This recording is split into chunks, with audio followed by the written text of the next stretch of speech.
போகிறோம். ஸ்டவ் பற்ற வச்சுக்கலாம். இப்போ கடாயை வச்சுக்கலாம். எண்ணெய், இது உளுத்தம் பருப்பு,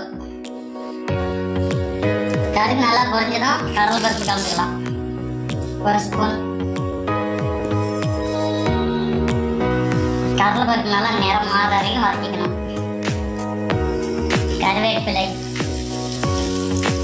பெரிய வெங்காயம் தூளாக அரிஞ்சு வச்சிருக்கிறோம்.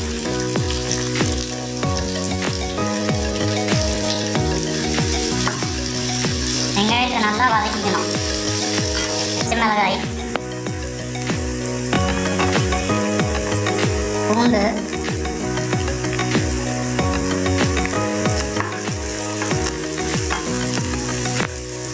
வதங்கிருக்குது. இப்போ தூளாக அரைச்சி வச்சுருக்கிற தக்காளியை இதில் கலந்துக்கலாம். 4 தக்காளி சின்ன சைஸில் அரிஞ்சு வச்சுருக்கிறோம். தக்காளி நல்லா பழமாக இருக்கணும். இந்த ரெசிபிக்கு நல்லா மசிஞ்சு வர வரைக்கும் வதக்கணும். உப்பு போட்டுக்கலாம். அப்போ தான் தக்காளி நல்லா வதங்கும். தூள், 1/2 ஸ்பூன் மிளகாய் தூள்,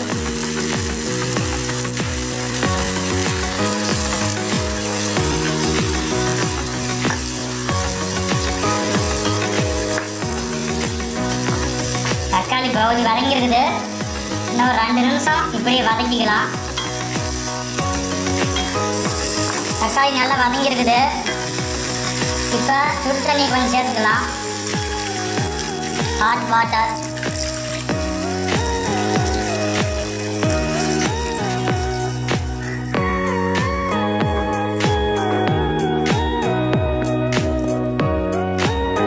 ஒரு மில்லி தண்ணி ஊற்றிங்கன்னா போதும். நல்லா கொதிக்கணும். மூடி போட்டு வைக்கலாம். 5 நிமிஷம் நல்லா கொதிக்கிட்டோம். அரிசி மாவு 2 ஸ்பூன்,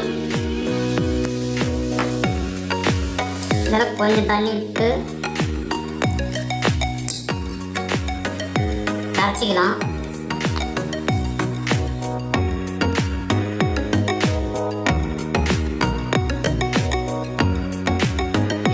மூடி போட்டு 5 நிமிஷம் ஆகுது. மூடி எடுத்து பார்க்கலாம். சூப்பராக தக்காளி கொதிச்சு வந்துருக்குது.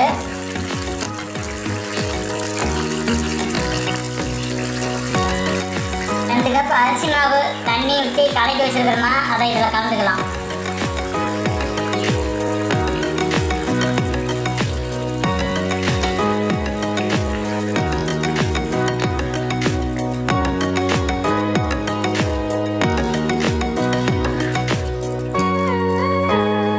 அரிசி மாவு கலந்துருக்குறோம். இன்னும் 5 நிமிஷம் கொதிக்கிட்டோம். மூடி போட்டு வைக்கலாம். 5 நிமிஷம் ஆகுது. மூடி எடுத்து பார்க்கலாம்.